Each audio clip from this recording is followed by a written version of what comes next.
Et si les légendes les plus glamour d'Hollywood étaient en réalité ses pires méchants? Bienvenue dans les plus grands sales tips de l'âge d'or d'Hollywood. Le seul classement où la célébrité, le pouvoir et le mauvais comportement se heurtent de manière spectaculaire et époustouflante. Nous levons le rideau de velours pour révéler les vraies histoires derrière les plus grands cauchemars du vieux Hollywood. Et croyez-nous, la deuxième place vous laissera absolument stupéfait. Prêt à découvrir qui régnait vraiment sur Hollywood d'une main de fer? Vous ne croirez pas qui a atteint le sommet. Numéro 23. Judy Garland. L'histoire de la vie de Judy Garland est aussi tragique que légendaire. Avec une voix capable de déplacer des montagnes et une vulnérabilité à l'écran qui captivait les cœurs du monde entier, elle était l'une des plus grandes étoiles d'Hollywood. Mais le même système qui l'a mise en avant l'a aussi détruite. Et parfois, Garland faisait de même avec ceux qui l'entouraient. Les pressions de la célébrité, les horaires de travail exténuants et les directeurs de studios abusifs ont laissé Garland dépendante, épuisée et émotionnellement instable. À ses 20 ans, elle luttait déjà contre de sérieux démons. Ses sautes d'humeur sur le plateau étaient devenues légendaires. Un jour, elle était douce et charmante. Le lendemain, elle se déchaînait, manquait les tournages ou explosait contre des collègues qui essayaient de garder les choses ensemble. Certains attribuent le comportement de Garland au traitement inhumain qu'elle a subi de la part de MGM et de Louis B. Mayer. D'autres admettent que, peu importe le contexte, travailler avec Judy était un cauchemar. Son imprévisibilité créait le chaos sur le plateau. Les réalisateurs et co-stars ne savaient jamais quelle version de Judy se présenterait. Elle était à la fois victime des pires excès d'Hollywood et, parfois, son propre pire ennemi. L'héritage de Garland est complexe. Elle est à la fois un symbole de résilience et un avertissement sur le coût humain de la célébrité. Elle a brillé à l'écran, mais en coulisses, elle a laissé un sillage de désespoir. Numéro 22.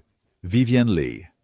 Vivien Leigh a ébloui le public dans le rôle de Scarlett O'Hara dans Autant en emporte le vent, illuminant l'écran par sa beauté et son talent. Mais hors caméra, la lutte de Leigh contre le trouble bipolaire en a fait l'une des stars les plus imprévisibles et difficiles de son époque. Ses sautes d'humeur et ses débordements émotionnels laissaient les réalisateurs, les co-stars et même les maquilleurs marcher sur des œufs. Une minute, elle était charmante et professionnelle. La suivante, elle tombait dans la colère ou le désespoir. Pendant le tournage d'Autant en emporte le vent, ses affrontements avec le casting et l'équipe devinrent légendaires. Leigh exigeait la perfection d'elle-même et des autres. Mais le poids de sa maladie mentale non traitée laissait tout le monde autour d'elle sur le qui-vive. Certains collègues de Leigh compatissaient, blâmant le manque de compréhension et de compassion pour les problèmes de santé mentale à l'époque.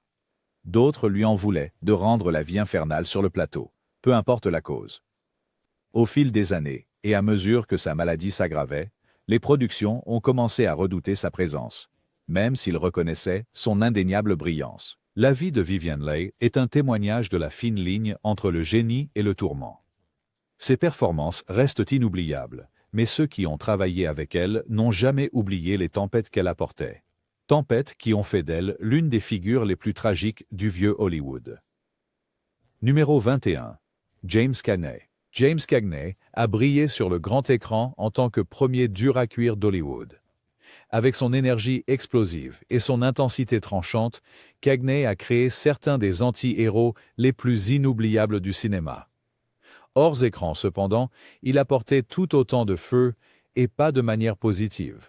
L'impatience légendaire de Cagney et son comportement froid faisaient de lui une terreur sur le plateau, surtout pour les réalisateurs et les acteurs moins expérimentés.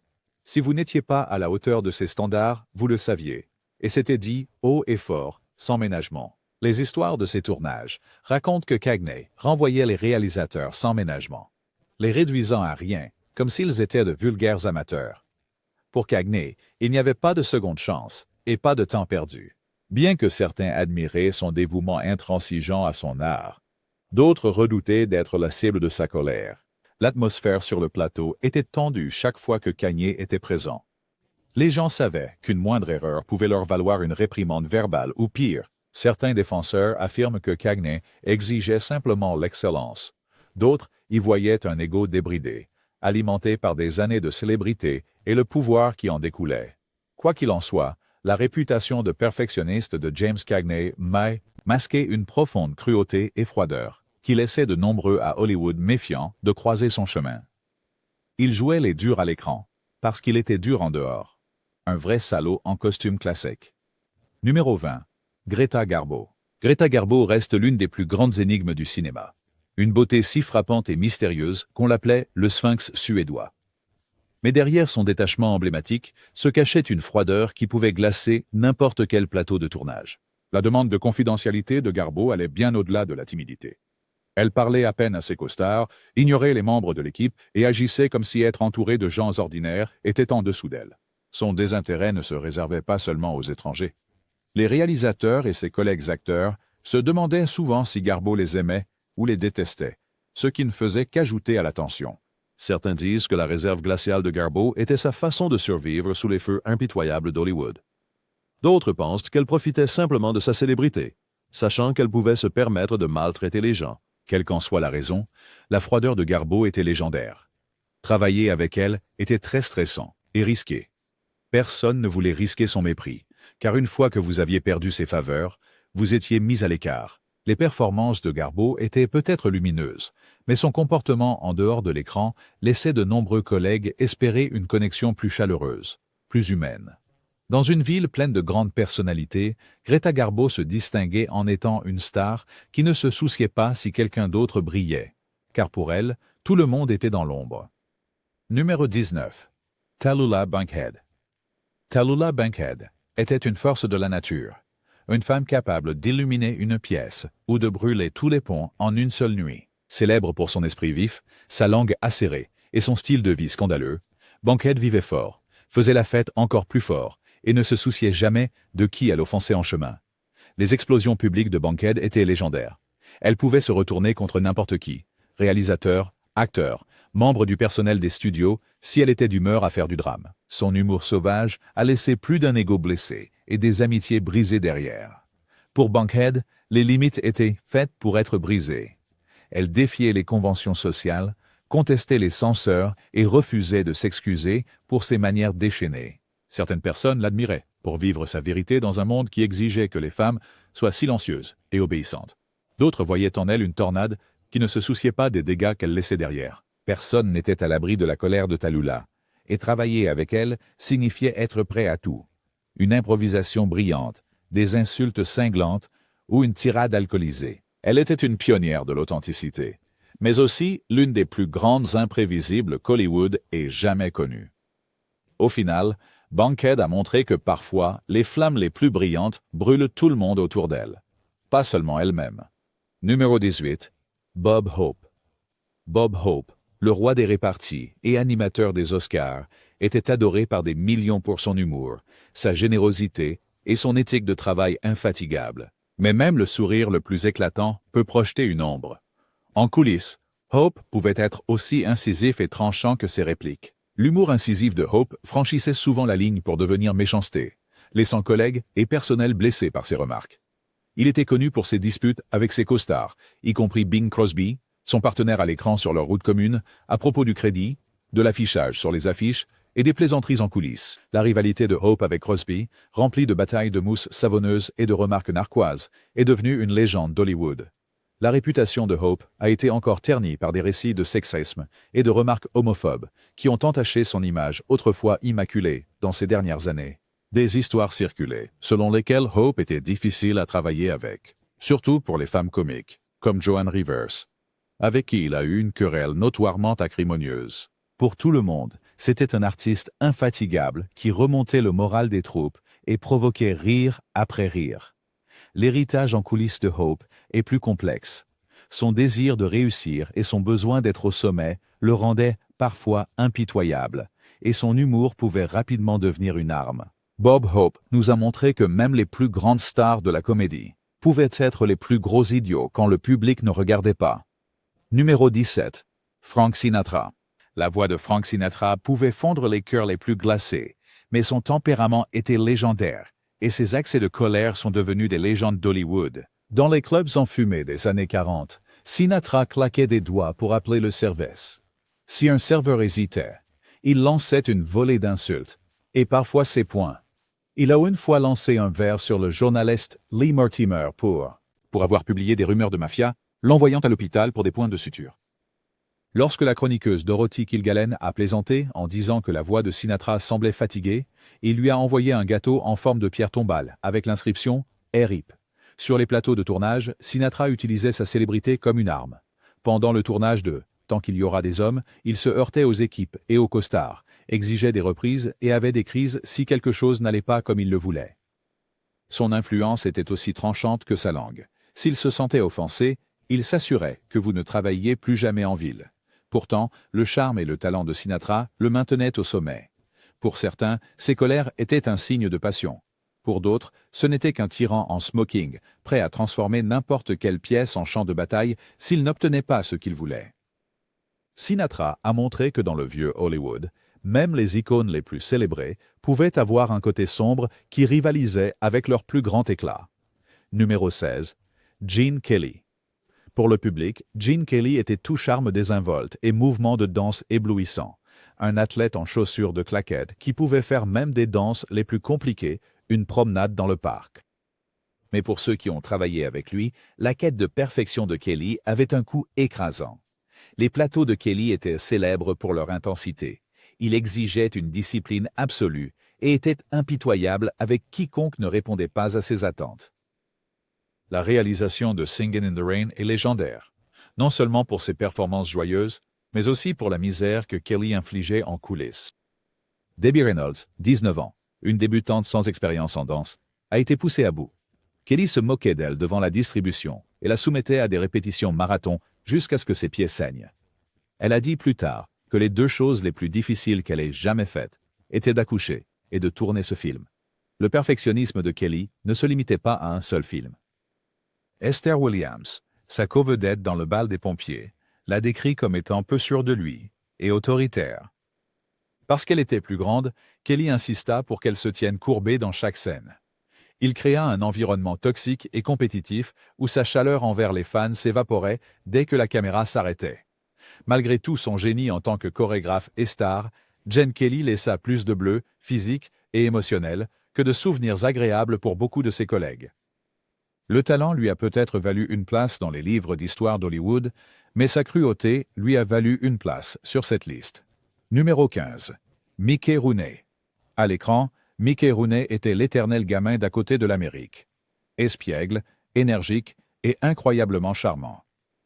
Hors écran, il était tout autre. La carrière de Rooney s'est étendue sur près de 9 décennies et plus de 300 films, faisant de lui l'une des présences les plus durables d'Hollywood. Mais cette longévité a eu un coût payé par ses collègues, sa famille, et même par la star elle-même. Le tempérament volcanique de Rooney était légendaire. Même en tant qu'enfant star, il était connu pour ses crises de colère et ses conflits avec ses costards, réalisateurs et membres de sa famille. Il s'est marié 8 fois, chaque relation étant une tornade de drame, de jalousie et parfois de supposée violence. Sa première épouse, Ava Gardner, autrefois la femme la plus désirable d'Hollywood, a décrit leur mariage comme un pur chaos. En vieillissant, les éclats de voix de Rooney sont devenus plus prononcés. Il pouvait être exigeant et malveillant, parfois abusif, surtout dans les relations personnelles. Les conflits familiaux ont culminé tard dans sa vie lorsque Rooney a déposé plainte pour abus envers les personnes âgées et fraude contre son beau-fils et sa femme, une épreuve qui s'est déroulée devant le tribunal et à la télévision nationale. Même dans son autobiographie, Rooney semblait plus intéressé par régler de vieux comptes que par réfléchir à sa carrière incroyable. Il n'était pas seulement un charmant fripon, c'était un homme complexe, parfois cruel, dont les démons ne semblaient jamais loin de la surface. Dans les dernières années, il a disparu du monde des stars. Sa réputation autrefois brillante ternie par des décennies de mauvais comportements. Numéro 13. Rudy Vallee. Le charme suave et le crooning de Rudy Vallee, ainsi que son mégaphone, ont fait de lui un nom familier dans les années 1920 et 30. Il fut l'une des premières véritables pop stars d'Amérique, remplissant les salles de concert de foules de fans hurlants. Mais hors de la scène, le côté sombre de Vallee frappait une note bien plus dure. Vallee était connu pour son tempérament explosif et son attitude tyrannique. Pendant son émission de radio à succès, The Fleischmann's Yeast Hour, Vallee réprimandait régulièrement les membres de l'orchestre et le personnel devant des publics en direct. Il insultait et humiliait ceux qui étaient en dessous de lui, utilisant un langage qui ferait même le membre d'équipage le plus endurci grimace. Les machinistes et producteurs redoutaient de faire partie de son équipe, sachant que la moindre erreur pouvait déclencher une explosion volcanique. L'agressivité de Valley ne se limitait pas aux mots. Il s'est une fois battu physiquement avec son pianiste à cause d'un signal manqué, et lors d'un autre incident célèbre, il a agressé un photographe lors d'un événement de presse. Sa réputation de colère et d'intimidation devint si bien connue que travailler pour Valley était considéré comme une tâche périlleuse. Malgré ses accès de colère, la célébrité de Valley l'a protégé pendant des années. Mais à mesure que son étoile pâlissait, son pouvoir d'intimidation s'estompa également. Même ses contributions au lancement des carrières de talents comme Alice Faye et Frances Langford ne purent effacer la marque qu'il a laissée en tant que l'une des personnalités les plus difficiles et craintes d'Hollywood. À la fin, Rudy Valley a montré qu'être une star ne fait pas de vous un saint. Parfois, les plus grandes voix laissent derrière elles les cicatrices les plus profondes. Numéro 12. Lucille Ball. Lucille Ball est connue comme la reine des sitcoms, le visage de I Love Lucy, et une pionnière pour les femmes à la télévision. Mais derrière son personnage aimable à l'écran, Lucy dirigeait ses plateaux d'une main de fer et ne se souciait pas de qui elle écrasait pour arriver à ses fins. Ses collègues la décrivaient comme exigeante, autoritaire et directe au point d'être cruelle. Tony Randall a remarqué que Ball commandait tout le monde et ne ménageait les sentiments de personne. Elle n'hésitait pas à remettre le personnel ou les coéquipiers à leur place, que ce soit en privé ou devant les caps. Richard Burton est allé jusqu'à la qualifier de « monstre d'une incroyable absence de charme et d'un manque monumental d'humour », en disant que s'il avait bu, il aurait pu être forcé de lui faire du mal. L'influence de Ball sur l'industrie était indéniable, et son travail novateur a ouvert la voie à des générations de comédiens. Mais le prix de travailler à ses côtés était élevé. Des sentiments blessés, des égos meurtris et un stress constant faisaient partie du lot. Lucy savait ce qu'elle voulait, et si vous ne le livriez pas, elle s'assurait que vous le sachiez. La sitcom a peut-être été une source de rire pour le public, mais pour beaucoup dans les coulisses, ce n'était pas une partie de plaisir. Dans le vieux Hollywood, Ball a prouvé que parfois le génie est enveloppé dans les angles les plus aigus. Numéro 11. Errol Flynn. Errol Flynn a défini le mot bretteur à l'écran. Avec une étincelle dans l'œil et une épée à la main, il entraînait le public dans une aventure après l'autre. Mais derrière le sourire canaille se cachait une vie marquée par l'excès, le scandale et un total mépris de la décence. La réputation de Flynn était entachée par un comportement sauvage, à la fois sur le plateau et en dehors. Il était célèbre pour sa boisson, ses conquêtes féminines et ses démêlés avec la justice. En 1942, Flynn a été jugé 3 fois pour viol sur mineur. Bien qu'il ait été acquitté, sa réputation ne s'est jamais complètement rétablie, et des murmures d'abus et de conduite inappropriée l'ont poursuivi pour le reste de sa carrière. Les exploits hors écran de Flynn incluaient des bagarres dans les clubs, la poursuite de jeunes filles mineures et l'aliénation de ses co-stars et réalisateurs. Son mode de vie destructeur a fini par le rattraper. À la fin de sa vie, le beau héros était devenu l'ombre de lui-même. Flynn est mort à 50 ans, mais le coroner a dit qu'il avait le corps d'un homme de 85 ans. Les années de vie dure, d'arrogance et d'autosatisfaction avaient laissé leurs traces. Pour certains, Errol Flynn vivait juste le fantasme hollywoodien. Imprudent, sauvage, indomptable. Mais pour ceux qui ont souffert de ses frasques, il était l'un des voyous les plus notoires du vieux Hollywood, laissant derrière lui des cœurs brisés et des règles bafouées. Numéro 10. Bing Crosby. Il chantait White Christmas et faisait fondre les auditeurs de la radio avec ce baryton doux. Mais pour la famille et les collègues de Bing Crosby, la vie n'était pas une fête. Derrière le charme, Crosby gouvernait avec un détachement glacial. Ses 4 fils se souvenaient d'un sergent instructeur, de ceintures métalliques, de coups pour des infractions mineures et de peu de chaleur. L'amour de papa, c'était la discipline, écrivit plus tard son fils Gary Crosby. Et il avait beaucoup d'amour à donner. Ses coéquipiers n'étaient pas épargnés non plus.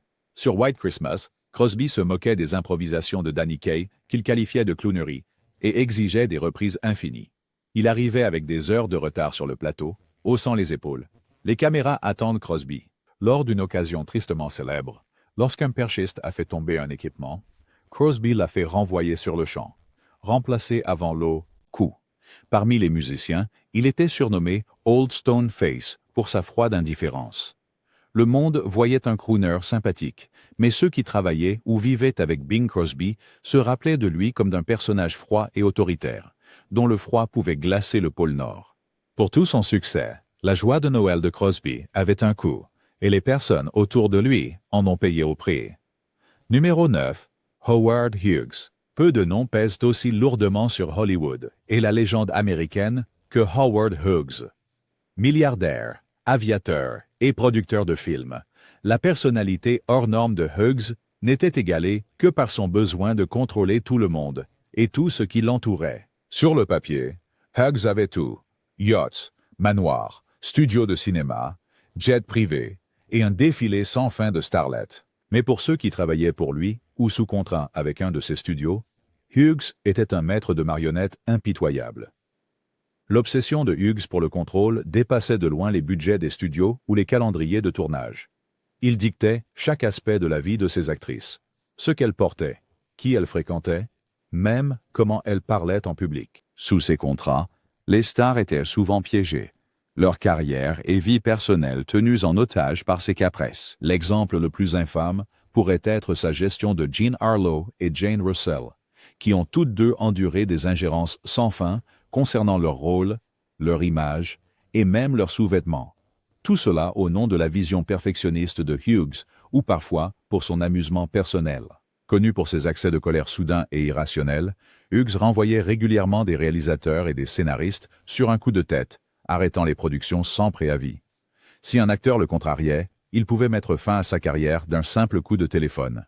Au fur et à mesure que sa santé mentale déclinait, son jugement professionnel se détériorait également, le rendant encore plus imprévisible et difficile. Dans les coulisses, Hughes n'était pas seulement excentrique. C'était un tyran qui utilisait l'argent et le pouvoir pour manipuler, intimider et détruire.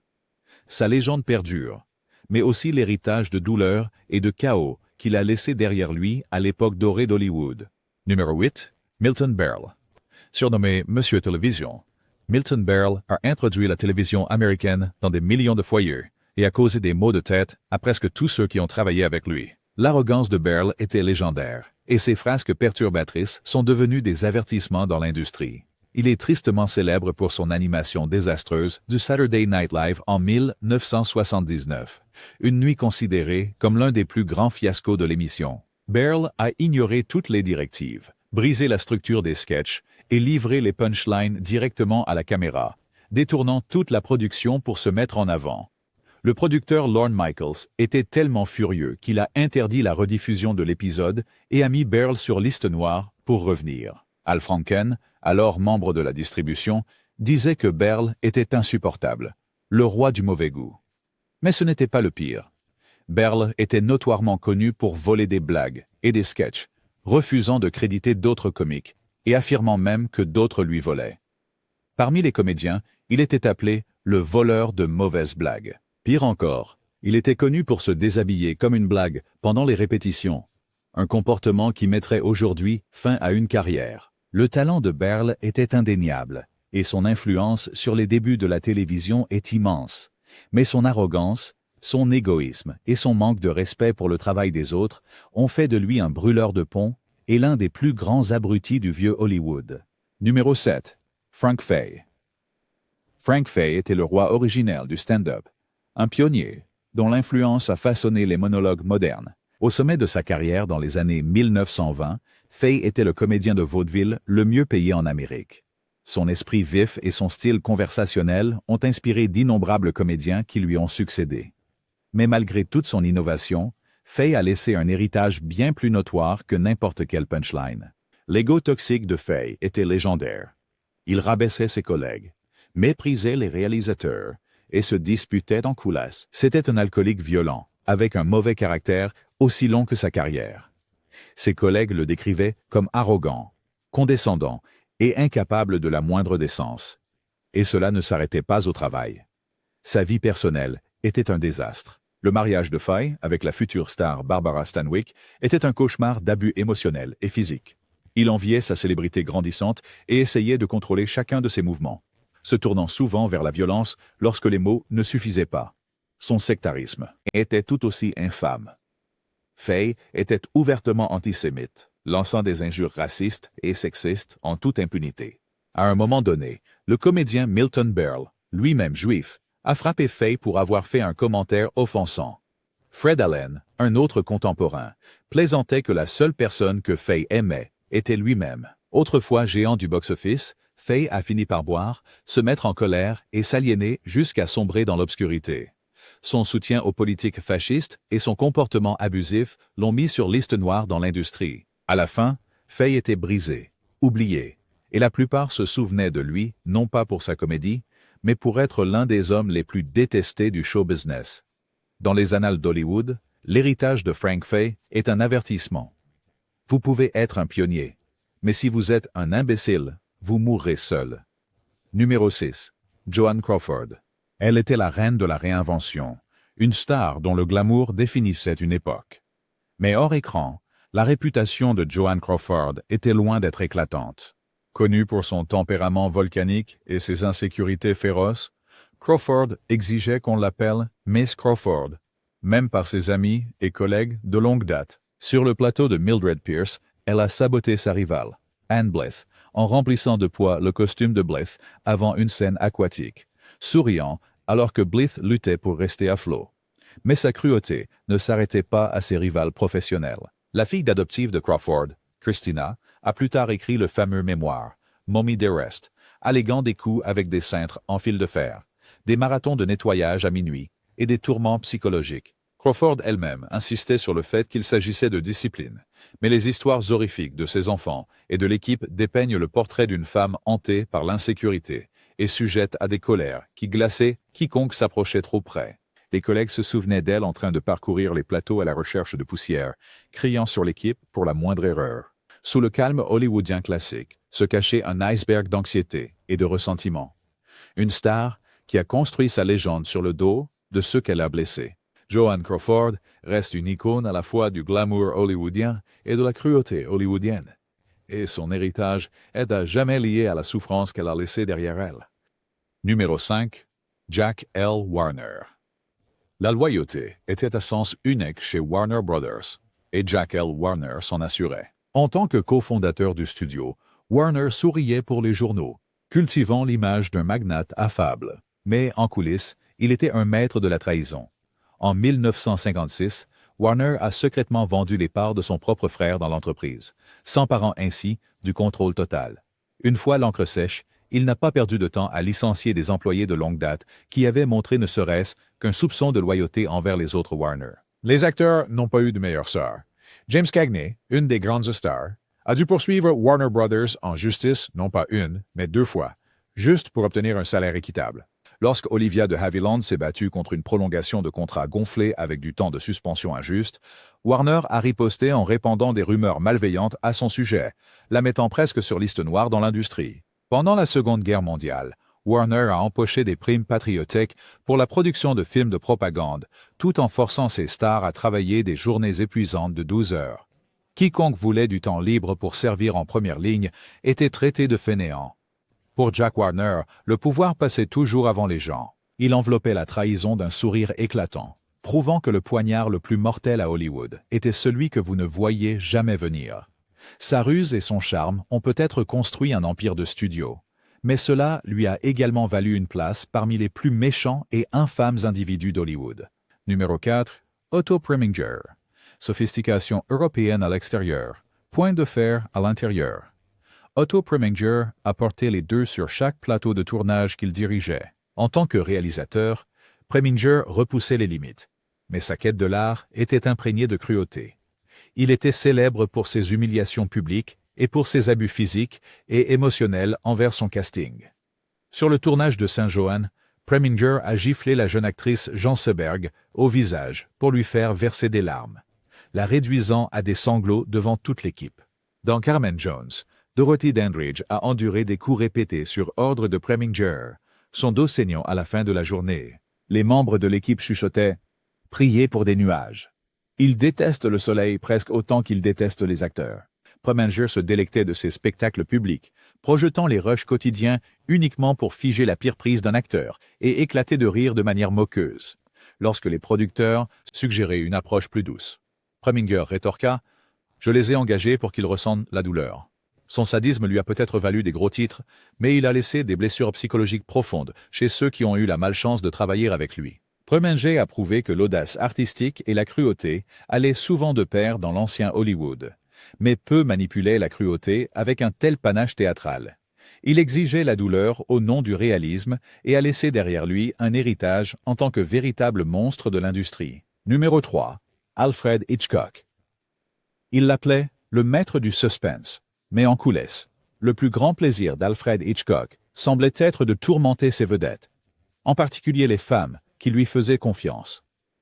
Pour Hitchcock, les acteurs n'étaient que du bétail. Ses mots, pas les nôtres. Et selon tous les témoignages, il les traitait en conséquence. Les histoires sont légendaires, et pas dans le bon sens. Sur le film Les Oiseaux, l'obsession de Hitchcock pour le contrôle est devenue personnelle et abusive. L'actrice Tippi Hedren a raconté comment Hitchcock l'a harcelée sexuellement pendant tout le tournage, allant même jusqu'à rédiger un contrat qui lui donnait presque un contrôle total sur sa carrière et ses mouvements. Lorsque Hedren a rejeté ses avances, Hitchcock s'est vengé. Il l'a forcé à tourner des scènes avec des oiseaux vivants et agressifs, ce qui a entraîné des ecchymoses, un traumatisme et un séjour à l'hôpital. Et Hedren n'était pas sa seule victime. Dans Les 39 marches, Hitchcock menotta l'actrice Madeleine Carroll à son costard pendant des heures sous le prétexte d'une clé perdue, juste pour voir combien d'inconfort elle pouvait supporter. Il envoya des cadeaux de champagne accompagnés de notes lubriques et se donna beaucoup de mal pour saboter des carrières s'il se sentait lésé. Même Grace Kelly, l'une de ses préférées, se rappelle avoir été obligée de répéter une scène de baiser avec Cary Grant plus d'une centaine de fois pour obtenir le soupir parfait. Génie, oui, mais la brillance n'excusait pas les blessures émotionnelles qu'Hitchcock a laissées derrière lui. Son héritage en tant que cinéaste est assuré, mais en tant qu'homme, il était l'une des figures les plus manipulatrices, prédatrices et cruelles à diriger à Hollywood. Numéro 2. Harry Cohn. Si la tyrannie de Meyer était gantée de velours, celle de Harry Cohn était du fil de fer barbelé. En tant que chef notoire de Columbia Pictures, le règne de Cohn était synonyme d'humiliation publique et d'intimidation brutale. Il parcourait célèbrement son terrain avec un pistolet à la hanche, son téléphone de bureau équipé de 2 boutons. Vert pour les bonnes nouvelles, rouge pour les détruire. La plupart des appels appuyaient sur le rouge. Il se plaisait à aboyer. « Tu n'es rien sans moi », même aux stars qu'il venait de promouvoir. La cruauté de Cohn était légendaire. Il a ordonné une fois aux caméras de continuer à tourner après que la robe de Rita Hayworth se soit déchirée, puis a projeté les images devant une salle pleine de cadres masculins, laissant sa plus grande star humiliée et en colère. Pour les réalisateurs, les tirades de Cohn, remplies de vulgarité, étaient un risque professionnel. Certains s'évanouissaient sous la pression. D'autres démissionnaient plutôt que d'affronter sa colère. Numéro 1. Louis B. Mayer. Si MGM était l'usine à rêve, Louis B. Mayer en était le roi à poigne de fer. Et ne vous y trompez pas, le rêve venait souvent à un coût terrible. Mayer dégageait un charme paternel, invitant les stars à ses fameux dîners de Thanksgiving et prodiguant des conseils de père. Mais derrière ce sourire chaleureux se cachait un opérateur impitoyable qui dirigeait Hollywood comme un royaume féodal. Mayer ne se contentait pas de gérer les acteurs, il les possédait. Il dictait chaque détail de leur vie, de la couleur de leurs cheveux à leur tour de taille, allant jusqu'à contrôler avec qui ils pouvaient sortir. Si une étoile montante prenait quelques kilos, il les renvoyait sans hésiter. Pour les jeunes et vulnérables, le studio de Mayer était une prison sous un autre nom. Des détectives privés suivaient leurs moindres faits et gestes, leurs romances, leurs avortements, même leurs nuits d'ivresse, afin que Mayer puisse faire chanter ses artistes pour les contraindre à signer des contrats abusifs. Résister à son autorité avait un prix élevé. Une actrice qui a refusé ses avances notoires sur le canapé de casting a vu ses rôles disparaître du jour au lendemain. La cruauté ne s'arrêtait pas au talent.